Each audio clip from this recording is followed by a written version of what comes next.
conversation on Awaaz-e-Haqiqat, which also translates to the voice of truth. I'm your host, Chris Malika Badra, and depending on whichever part of the world you're listening to me from, today or tonight, I'm going to be talking about adoption, the entire process, the impact it has on us, our well-being, why should we consider adopting, and to discuss this very issue, I'm joined by a very special guest. Leena Matre is an adoptive parent to her 3-year-old daughter. She runs Adoption Stories and Support India, an Instagram page she started in the March of 2023 to support and guide adoptive parents. After a brief pause due to personal loss, she relaunched in January 2024 with Adoption Insights with Leena, featuring journey videos, expert interviews, and live discussions as well. She helps prospective adoptive parents by addressing their queries and guiding them through the entire registration process, and has assisted more than 100 couples and singles so far. Her platform fosters a supportive community, offering awareness and insights into the adoption journey. Leena recently has also received the Inspire Beyond Motherhood Award for the category Making a Difference. On that note, Leena, very good afternoon. Thank you for joining. How are you? Thank you. Thank you for having me. I'm good. I hope you're doing well. Not too bad, Leena. Thank you so much for giving me your time. Really means the world. First and foremost, Leena, let me congratulate you and thank you for doing the work that you're doing. It's very noble, encouraging adoption and giving those children a loving house.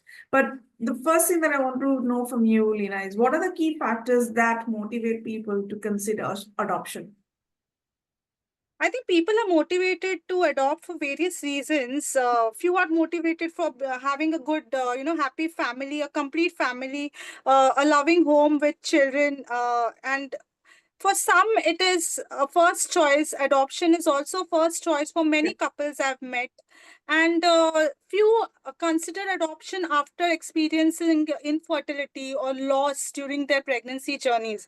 So Right. for me, if you ask me personally, I have had 4 miscarriages. I have tried a number of IUIs and IVFs, and uh, at the end, I thought, why not adopt? That is also a way to have a family. But today's Reena, if you ask me today if I want to go through all these treatments or I want to adopt, I will prefer adoption any day. Because when we go through all these infertility treatments, our body goes through a lot of changes, Yes. which is reflected once we are 40 plus. So I think today's Reena, if you ask 5 years back, if I would have been this mature enough, I would have not gone for those treatments, and instead, I would have kept adoption as my first priority. Right. And I think things are changing. I've met a number of couples who have opted for adoption as their first priority. So I think things are changing in front That's good. adoption when it comes to adoption. Yeah. That's good. That as long as the wheel is changing and people are becoming aware, then I think we are moving in that Yes. direction. That's good. Correct. So from there, the next thing that I wanted to know is what are the most important aspects to consider when preparing to become adoptive parents? Correct. So, while preparing to become an adoptive parent, you need to be 100% sure about your decision. It's not like, a timing decision. It's going to be a lifetime Okay. responsibility. A child is going to be a lifetime responsibility. Mhm. And you should be emotionally, financially, and practically ready for whatever decision you take, whether it is having a child biologically, having a child through adoption, or not having child at all. So Hmm. I think when we take these decisions, we have to be 100% sure and not regret it in future. Hmm. And I think prospective adoptive parents should keep their families also in hand when taking these decisions, because when a child comes home, it's not just mama and papa, it's going Yeah. to be grandfather, grandparents, Hmm.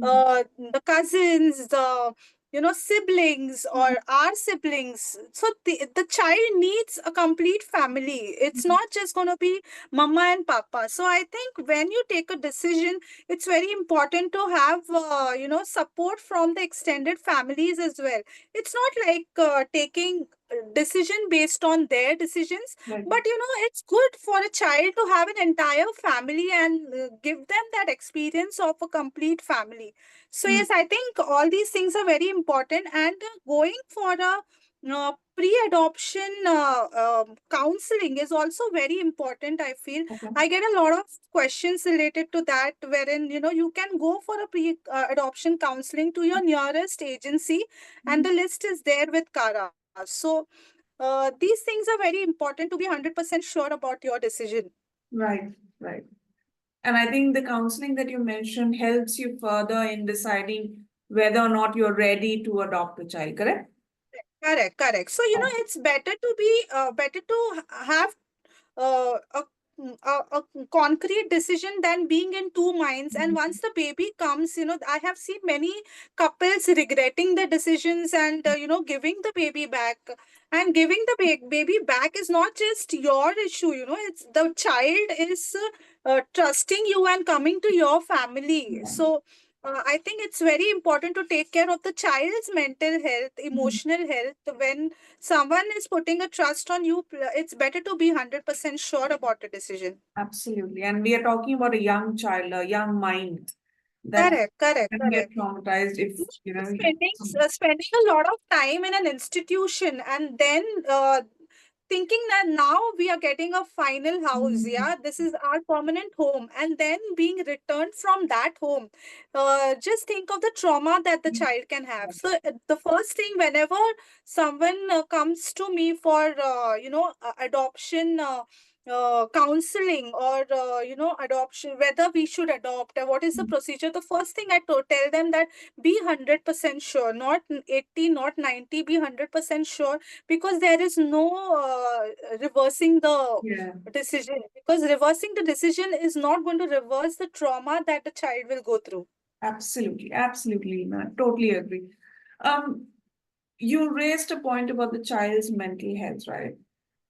But what Correct, correct. happens when, I mean, the question is more on the adoptive parents, that how do adoptive parents then address questions about a child's biological family with their adopted child? Probably when the child is growing up, if the question comes up, how does that conversation occur?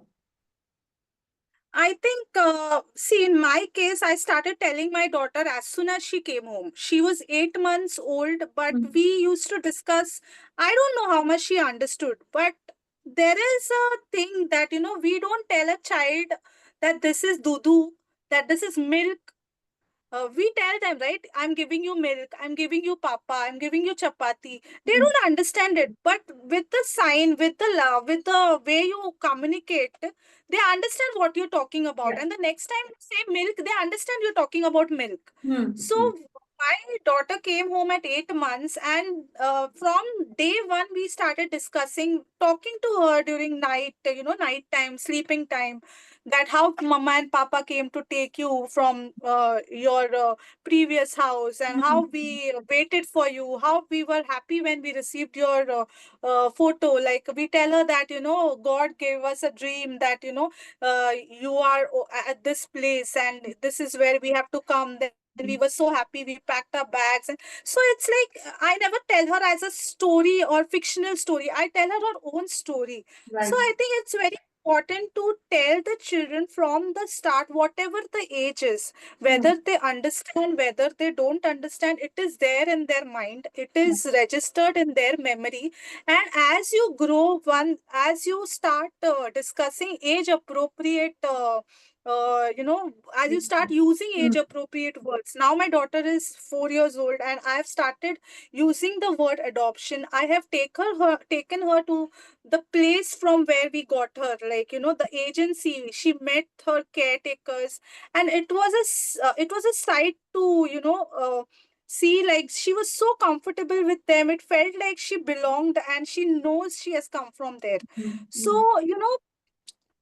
it becomes very easy if you start it at the start. And even as they grow, if they ask you questions about their biological family, I think we have to be true to whatever knowledge we have about it. And we have to be also share age appropriate information with them, so that once they are 18 or they are understanding age, it doesn't get to them like a shock Right. that, I'm adopted. So Yeah. my daughter uses the word adoption. I have a puppy at home, so that's a very good example I could give her, that, even our Scooby, his name is Scooby. So even Scooby has not born from my tummy. So she Mm. knows she has not come from my tummy. She's come Yeah. from my heart as a dream, as a wish that grew in my heart, and at the end she came home. So she relates to this part of our life, that, the way Scooby was not born to me Yeah. and he was born to some other puppy, so some other dog, the same way she was born to someone else and she's come to us to complete us and to form a good family with us. So I That's think it's very important. And in case the children ask you about biological family as well, talk positive about them. Never say anything negative about the biological family. mm. You can tell them that, tell them about the biological family in a positive way, because no child will like to have in Yeah. their hearts that they were given away because of something Mm. negative. So Mm. it's only for their good that their, previous caretakers have given them to us. So I Yeah. think a positive attitude will always help when it comes to growing up your child with a positive outlook towards adoption. Amazing, Nina. Wonderful. That was so beautifully put. The way you've mentioned your journey, the way you've made things slowly started making things clear to your daughter. That is brilliant. Correct, correct. Thank you for doing what you're doing. But on the same line, Nina, this was one brilliant piece of advice that you've given to other parents, to always be transparent with the child from day one, right? Correct, Um, correct, yes. what other advice would you give to adoptive parents on best practices for supporting their children, adopted children, as they are growing in life and age?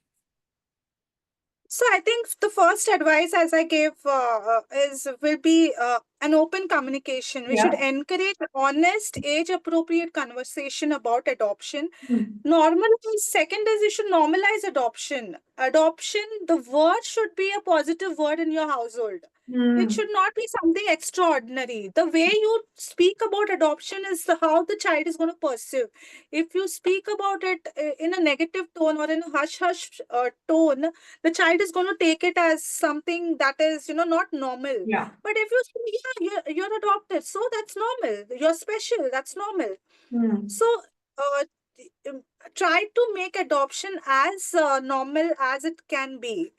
Third, I think is, one should validate your child's feelings. In case they're feeling that, they're emotional sometimes, they're thinking about their biological, it is bound to happen. Even for us, if we get to know something about ourselves, we are going to think about it. Yeah.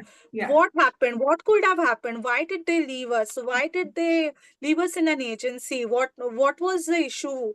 Why Mm. are they not with me? Right, these questions are going to arise in a child's mind. So I think it's very important at that time to validate the feeling and acknowledge the emotions. Don't just say chod do, ya fir, just leave it. Yeah. Don't just ignore their feelings. Mm.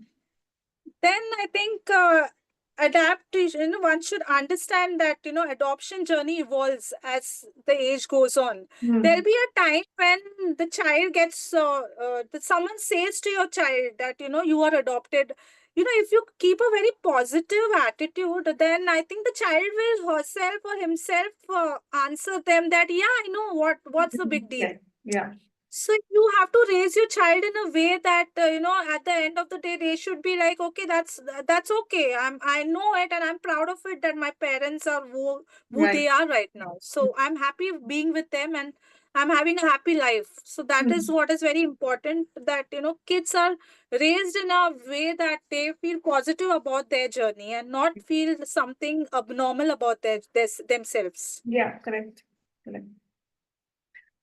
Beautiful advice, Lena. All the points are very relevant and they make complete sense when you try to see the complete picture. But you've already spoken about your journey with your daughter, how you open your heart to her. When you look back, Lena, how has adoption impacted your family identity and your child's sense of self? I had this thought of adoption since I was in college. So Yeah. I always wanted a biological child and an adopted child. So Hmm. God had some different plans, and He decided that you should have only only an adopted child. And Mm. I'm today, if I say, if I think the kind of love my child is giving me, I'm like, sometimes I feel that it's good that I didn't get pregnant and I didn't go through all that, because I think she was in my destiny. Yeah. And she has changed my outlook and the way I look at life today. Back then maybe I would have judged people if they didn't have a child. Or today my outlook has completely changed. I feel someone who doesn't want a child is, no one should judge anyone. Right. It is all a choice that one makes. A family is not complete with a child. I feel a family is complete the way you want it to be complete. Exactly. So if someone goes through IUIs, IVFs, they're happy in life and they are happy with their child and everything, that's great. Someone who wants to go through adoption, that's even more great. And someone who doesn't want a child, that's also good. So I think adoption has changed my outlook towards motherhood, towards womanhood. I Right. feel as a woman, I have matured in my thinking, and I feel my daughter. I'll tell you that the kind of love she gives, and the smile that she has. It's like that melts everything. And today, whatever, like I always wanted to do something for the society, Mm. and I tell you, adoption is not something that I've done for the society or to give back to the society. It is completely my selfish deed to be a happy mother. And Yeah. many times people say adoption, we adopted because we wanted to give back to the society. But in my case, no. Adoption is like, if I would have not adopted, I don't know if I would have existed today. Yeah. So my daughter is the reason I'm alive, I will say. And That's I think amazing. yes, that is a big thing there, because without her, if you would have seen me around 4 or 5 years back, you would have not recognized me. The Mm. kind of depression, anxiety I had gone through because of four Yeah. miscarriages. Yeah. Yeah. So I think adoption changed everything. The outlook that I have today, I want to live my life. Like, today I want to live my life for someone. Right. So that is a very big thing for me and big change for me. And whatever work I'm doing, it's only because when it comes to adoption awareness, Mm. is only because I have been through a phase where I was alone. No one was there during my waiting period. That Right. support system was not there. Mm. So I think today I want to be available for PAPs who are waiting, or people who want to adopt and don't have an idea what is the procedure. Right. Or that's the reason I started this page. And every day, almost 20 to 25 responses I get, messages I get, which I resolve. I speak to almost 2 to 3 people every day when it comes to adoption counseling. And this is all, there are no fees for it, no charges. It is all free, and it is all just to give back to my adoption community in because adoption has given me my life. Mm. So this is the reason I have thought of giving my a part of my life to this work. Beautiful. How noble is that, Lena? You should pat your back. You should be so proud of yourself for doing what you're doing. I Thank you. feel honored to speak to you, really. Um, Speaking for the agencies, Lena, like you mentioned about these adoption agencies or the institutions, right? How Correct. do these places ensure that the best interest of the child are taken care of during the whole process? Correct. So agencies, once you apply for adoption, there is a counseling session Okay. in which you are counseled properly whether you are, like they see whether you are ready to have a child. What is the child age preference that is best for you, or they will counsel you in very well, in a very proper way. They will see to it that you are not in a hurry to have a child just because you have gone through losses, and it is not an impulsive decision. So Mm. they will counsel you in a way that they get to know that how how serious you are about your adoption journey. Right. So, and the second thing is they go through a lot of background checks. They do a lot of background checks when it comes to your salaries, your what address, whatever address you provide, or your medical history is taken care of.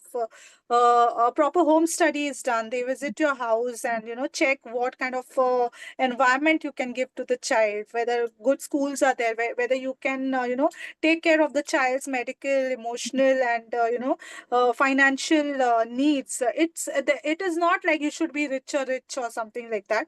It is not like that, but basic needs of the Yeah. child should be Yeah. you Yeah. should be able to fulfill them. So agencies do provide a very good counseling session, and even later in after your child comes home, there is a 2 years, every 6 months they do a check on Okay. you, whether the child's vaccinations are done properly, Mm. how is the child's growth, how is his education growth going on. So a proper tab is kept on the couple even after adopting the child. So I think agencies are doing their best when Mm. it comes to the child's future. That's amazing. And I think such checks should be in place because Yes. so many crimes occur which relate to children. So you need Correct. to be Correct. very, Yes. very careful where which household the child is going into. Correct. Yes. Yes. Yes. We just heard about your journey, right? You had miscarriages, you had depression, anxiety. So on a difficult day in this year, right? Or in the present situation, on a difficult day, how do you take care of your mental health? So mental health, I have gone through worse mental health. I have gone through that phase, and which I will never like to look back upon. And I've been, like I've always been very active on social media, a very bubbly girl, and that 3 years, 3 to 4 years of my life were very bad, and people used to not people don't really understand what mental health is even Right. now. Mm. When you're hurt, it's shown. When you have a band-aid, it's shown, but what goes into your head, no one understands. So people Mm. used to say, you two look very bubbly, you're to always posting happy pictures, what's wrong with you? Yeah. So people don't understand what mental health is actually. So Mm. I think, yes, mental health, I took a lot of meditation classes. I've done a lot of joined a lot of hobby classes. So I think hobby is something kept me going, where I'm a fine I'm into paintings and Right. also Mm. I started painting. I started decorating the child's room and all. So I started I learned stitching from my mom. So I think when it comes to mental health, when you're going down the black hole, you should just go get back to your family, Mm. talk it out. Don't keep things to yourself, Mm. and talk it out. Take help if required. Counseling and visiting a doctor is still considered as a taboo when it comes to mental health.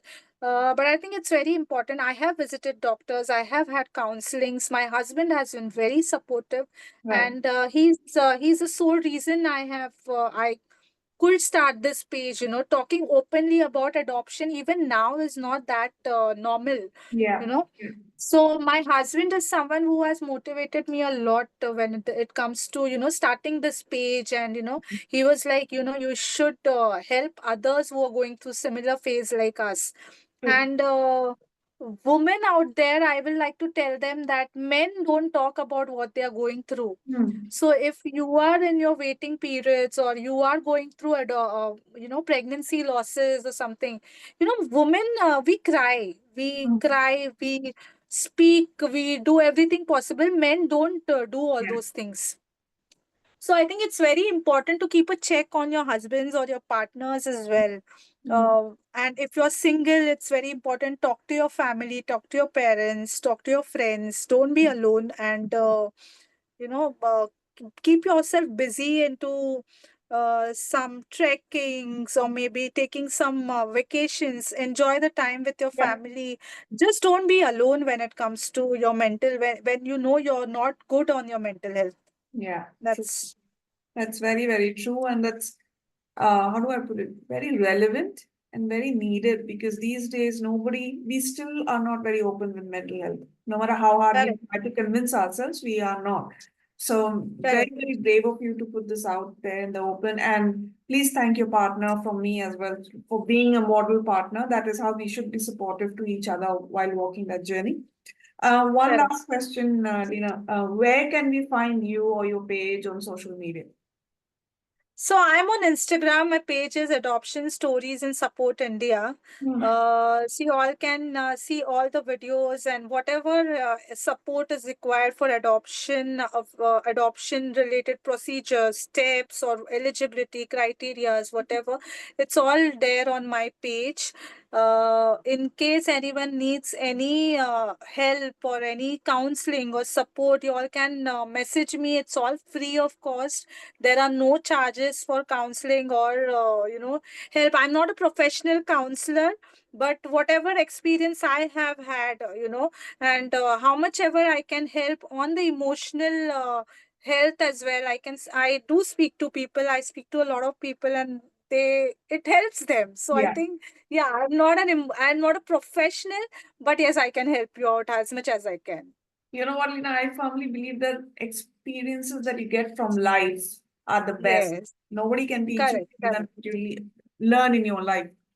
On that note, correct. thank you so much for giving us your time, Lina. I know you have a very busy day ahead of you. Thank you so much for giving me. Thank you for having me. And I hope this reaches a lot of people who want to adopt or who are Yeah. looking out for adoption and don't know how to. Please connect. And you're doing a great job. And thanks for having me.